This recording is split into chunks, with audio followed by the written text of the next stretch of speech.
This is Aussie Mac Zone. We'll cover everything Apple, including Macs, iPhones, iPads, and more. All this from an Aussie perspective. Sit back, relax, insert yourself into the zone. The Aussie Mac Zone. Hi everybody, welcome to show 205, Aussie Mac Zone this week. And it's brought to you by athwebhosting.com.au. They've got the industry standard C panel, which is user-friendly and feature-rich control panel. 250 scripts installed with one click. PayPal and other cards. Instant activation. Auto setup. Domain registration available. 99.95% plus uptime. Affordable competitive plans. And don't forget, from $5.95 per month when paid annually. So, my friend Garth, how are you today? Michael, how are you? I am well, thank you. And how is Sydney life treating you? Sydney life is magnificent. Bit windy, but beautiful weather.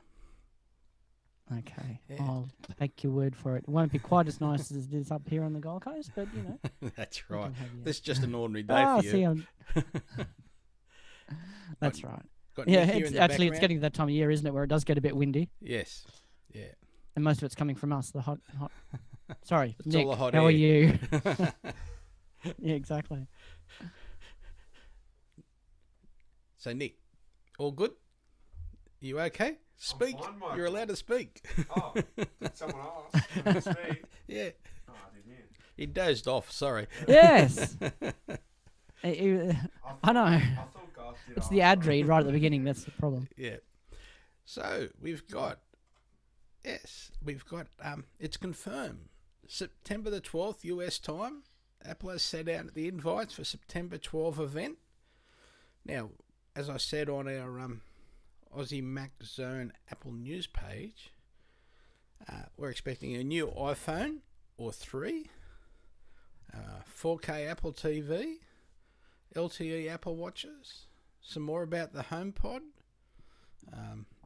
The only thing that we do know for sure, it is the first event at the new Steve Jobs Theatre on the new Apple Canvas. But other than that, we don't really know nothing. So, any ideas? Well, we've got lots of good guesses, haven't we? So Yeah. the 4K Apple TV, and I mean, there's lots of rumors out there. I Lots think of you're going to leaked get to those photos name and- ones in them. Yeah, that's Yeah, and HomePod information that's been circling.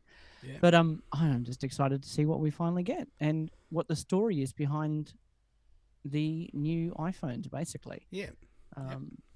Because I mean, we may know what the physical form factor is going to be like to a large degree, and we've seen iOS 11 already, but we haven't put the two together. And I think that there's more to see in there. There's going to be some little surprises, I'm sure, that no one's got yet. Well, yeah, no home button, for example. How do we deal with the phones with no home button? Yes. I know. Like, is it going to be that good at recognising my face when my phone's upside down in a case? I don't know. Pretty sure that's a no on that one, but you never know. Maybe it works through either camera. Yeah. I don't know. No, that doesn't sound good. But no, actually, that is one thing that really will interest me, the story behind the facial recognition, because they need to tell that well. We've seen so many Failures. issues with that kind of technology, exactly. So they really need to tell that story well and show that it is actually, okay, yeah, the typical Apple fashion. It's been there before, but now we're doing it properly. Yes. Yeah. It's going to be a day to look forward to. So, what's in a name? So it's been confirmed, supposedly, that the next iPhones will be called iPhone 8, iPhone 8 Plus, and iPhone Edition. Do we believe this? Is it out of sequence? Any ideas? Could be. Well, at the end of the day, it's just a name. Who cares? Who knows? But yeah, it's in the Edition one. That's been one of the nicknames I've been calling it anyway for that high end phone. Yep. It's certainly been on the list of possibilities for a long time, and we've heard people referring to it as the iPhone 8 for a while, and maybe that was based on something. Yeah. initially we thought maybe 7S and 8. That's what they were going to do, but it could easily be 8 in addition. So does that mean the 8's more than a 7S would be, and the No. phone edition is even better, like further up the scale? It'd be nice if that was the case. And to be honest, that is exactly what I thought when I heard that rumor. Yeah. Well, okay, maybe because I was never thinking I'd be getting the edition version or whatever we want to call it, whatever it turns out to be called. I was thinking, okay, I'll get I'll go from a 6S to a 7S. That'll be fine. Shame I won't get any of the new stuff. And then I heard rumors that it was going to be called an 8. And suddenly you think, maybe I will get a lot more of the new stuff. So, having said there's nothing in a name, there really is, it does give an impression, obviously. So yeah, it's just an interesting little change if they go ahead with that. So more to look forward to. I was thinking they would be starting to drop the whole numbering scheme entirely. Yeah. We got the SE, and we might have now an edition. So I wouldn't be surprised if we did see, it doesn't sound like that's the case this time around, but a move away from just the whole numbering thing. Yeah. Because at some point it becomes difficult, doesn't it? What's wrong with the iPhone 115 Plus S? Yeah, I know, exactly, right? Yeah. Yeah. But what about the iPhone 13? I bet you they would skip that one too. Yes. But they'd go to the iPhone 666, I would have thought. Isn't that the lucky number? Yeah, we're getting a few years ahead of ourselves now, aren't we? Apple has updated its leadership page with new hires and a shift in Siri lead to Craig Federighi. And the update on Apple's executive summary page has added a few new faces and some particulars about responsibility. But most notably, the shift in responsibility for Apple Siri to Craig Federighi and away from Services Chief Eddie Q. So I wonder what's going on there. Is that because Services is going big time on the making movies and things, or I don't know? Yeah. Or is it really a software thing anyway? So yeah, not a service thing, like Siri itself. Yeah, it should be. Yeah, you would think it was under the software tag, wouldn't you? Rather than the service tag. Yeah, makes more sense to have it under a software tag than a service tag. Mm-hmm. It's not something they sell separately. It's not. Yeah. The music or any of the iCloud storage. It's not that kind of. Here's an actual thing that you're paying a subscription for. It's just part of the software platform. Yeah, and it's going to get a big step, we hope. So, yeah. So now, an interesting thing happened this week. We talked about this on episode 202 2 weeks ago, but Dendy and Foxtel are launching a movies on demand 1 week after the cinema release. So rather than competing, Dendy and Foxtel have teamed up, and they have a plan they say will create a more sustainable distribution strategy for niche feature and documentary films. Selected films will get a theatrical season at Dendy Cinemas and partnering exhibitors, and then a week later they will launch a premium on-demand season on Dendy Direct and Foxtel Store. So I'm not sure what Dendy Direct is. I was going to ask you that. Yeah. I put the story in yesterday and didn't think, but maybe that's an online thing that we can get on a Mac. I'll have to look that up and maybe put some answers to that in our Apple News page. That might be a good place to put that. Yeah. Yeah. I mean, like it said, the description of the films, it sounds like it is a fairly, indie films and very, yeah. So, be interesting though. Yeah. And is it just me being cynical, or is it the kind of films they're not going to make much at the theatre for anyway, so they might as well get them back out to the public as soon as possible? Yeah, they might get there's a lot of films that are been really good but had no cinema release, basically, but everyone gets into them in the long run. Yeah. Yeah. So, something to look forward to. So then we've got to promote our friends at Aussie Tech Radio, which is aussietechradio.com, which has got the Aussie Tech Security Podcast, and our award-winning Aussie Tech Heads podcast, and a few others from Australia and New Zealand, our little counterparts. Barnaby Joyce's little town. Barnaby Joyce is not New Zealand. Yeah. There was a thing in because he's been getting a bit of airplay over there as well as over here. He's been nominated. He's one of the highest nominations for New Zealander of the Year. Okay. Oh dear. Not sure what that says about their own population and self-belief. Yeah, Believe in that's themselves. right. So yeah, and I did post something on our Apple News page at Aussie Mac Zone. So just remember, type in our name, Aussie Mac Zone, and then favourite us, and we get some more information, especially with next week event happening. Now, speaking of which, you won't be available Wednesday, so I probably have to do it on my own on Wednesday night. Do you think? I think you should definitely do it on the Wednesday, but I'll be out of action for the next 10 days or so. Yeah. So I won't get a chance to comment on all this stuff until it's well and truly settled into the consciousness. You will. You'll get a chance. I'll just annoy you. Yeah, well. We'll cross to you for a live feed. Live feed from the back of the car. Yeah. From the driver's seat. Get your kids to answer it. Yes. I can well imagine I'll have plenty of stuff downloaded for the long car trip that I'll be on. Yep. So hopefully everyone gets their podcasts out nice and early, and I've got plenty of stuff to listen to. So do you make everybody listen to audio pizza when you're travelling? Is that what you just put in like 20 episodes of that and make them listen to that? I don't think, I don't think that'd go down so well. Tutorials on how to use Reaper is probably not what they're wanting to hear. Well, I made one relative listen to one of the recent episodes lately, and they really enjoyed it because he's a big Tesla fan, and it was a bit about Tesla. So okay, yeah, good. I have to send him down here so I can take him to the Tesla shop. Oh, I know, right? Yeah, I'll send you some photos up after the show tonight. Yeah, which I took a couple of weeks ago at the Tesla store in Sydney.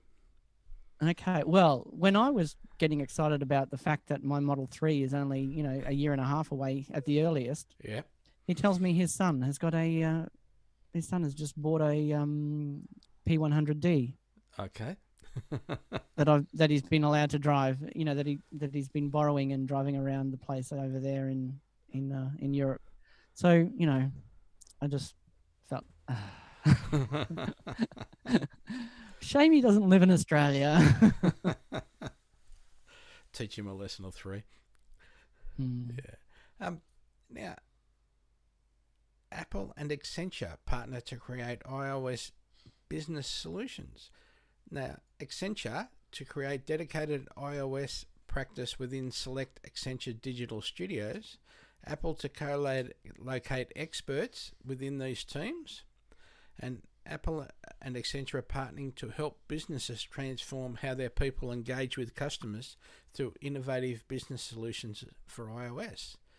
The partnership will take full advantage of the power, simplicity and security of iOS, the leading enterprise mobility platform, and Accenture's capabilities are a leader in industry and digital transformation to help companies unlock new revenue streams, increase productivity, improve customer experience, and reduce costs.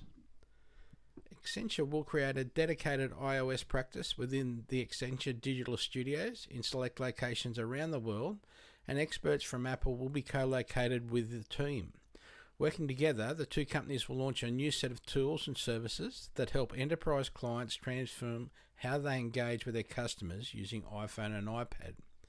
The experts will include visual and experienced designers, programmers, data architects and scientists, and hardware and software designers. So that's a big input from Apple there if they're going to co-locate their staff to get it all up and running quickly. Did they do a similar thing with IBM? Yeah, I'm sure they did. I believe. Yeah, I'm sure. Yeah. I've committed podcast suicide, and I found a hard tube on my bed on my table, and instead of ignoring it, I accidentally ate it, and now my teeth are. so apologies, everybody. I've got a bit of lockjaw. Yeah. But yeah, that'll probably take 6 to 12 months out of the development cycle for someone like Accenture to have Apple people there and waiting, make a big difference. Yeah, absolutely. Just on a side topic to that. Yeah. It was only on, I think, was it on ATP or one of those shows where Mark Obama was talking about. I didn't realize part of the developer program gave them access to 1 per year session with an actual Apple rep. Mm-hmm.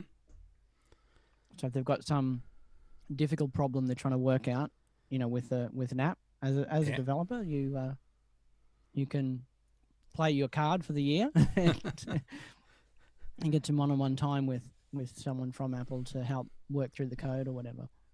And that's pretty cool. Yeah. Hmm.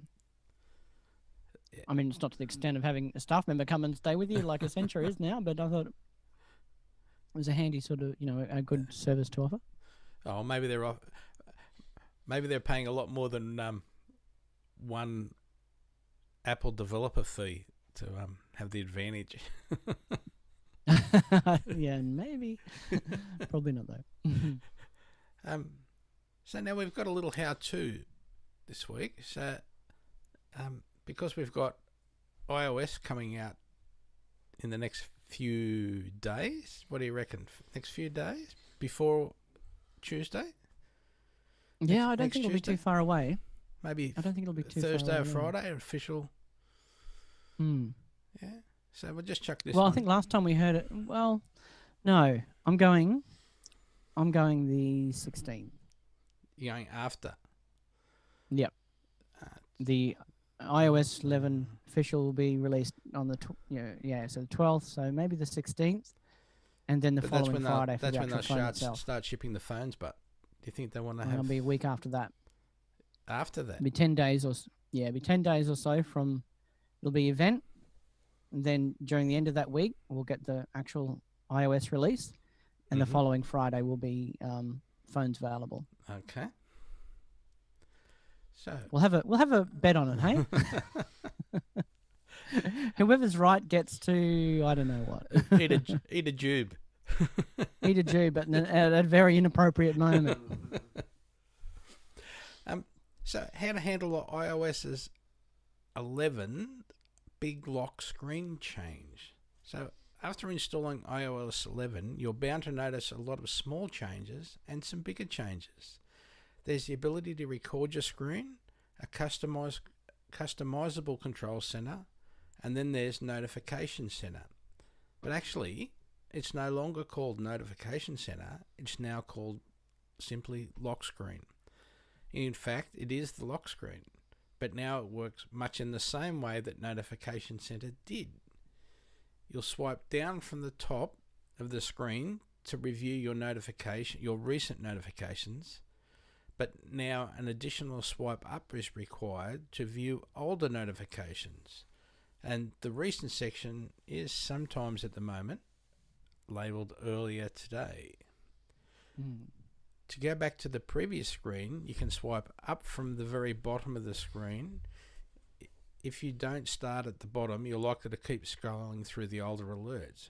Getting it right will take some patience and practice. And with the lock screen, you can still swipe in either direction across a notification to do things like clear it or open it. But only now you can swipe all the way to complete the action without having to press the button once it's visible.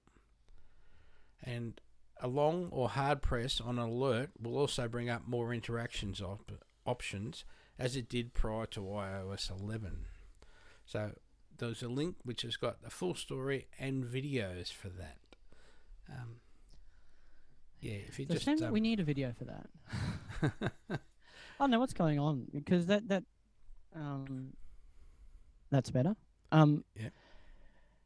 The first part of actually just bringing notifications, seeing the most recent ones there, that's all fine. Scrolling down a bit further to get to your older ones.